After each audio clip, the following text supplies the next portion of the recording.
সাত সকালে ভয়াবহ অগ্নিকাণ্ড। উল্টোডাঙার ইস্ট ক্যানেল সার্কুলার রোডের একটি কারখানায় ভোর 5টা নাগাদ ভয়াবহ আগুন লাগে। জানা গিয়েছে প্লাই তৈরির কারখানা এটি। শুকনো কাঠ মজুদ থাকায় দ্রুত আগুন ছড়িয়ে পড়ে।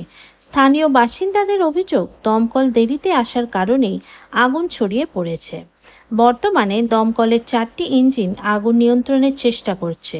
প্লাইয়ের কারখানায় আগুন লাগে, সেখান থেকে পাশের গেঞ্জির কারখানাতেও আগুন ছড়িয়ে পড়ে। তবে পাশের কারখানার আগুন অনেকটাই নিয়ন্ত্রণে। মূল যে কারখানায় আগুন লেগেছে তার নিয়ন্ত্রণে আনার চেষ্টা করছে দমকল বাহিনী। টিনের ছাউনি সরিয়ে আগুন নেভানোর চেষ্টা চালিয়ে যাচ্ছে দমকল কর্মীরা। আশেপাশের বাড়িগুলি ফাঁকা করা হয়েছে তড়িঘড়ি। পাশের কারখানা গেটের তালা ভেঙে সেখানে ঢুকে থেকে জল দেওয়ার চেষ্টা করছে দমকল। অগ্নিকাণ্ডে কোনো হতাহতের খবর মেলেনি। ব্যুরো রিপোর্ট, আরজি সমাচার।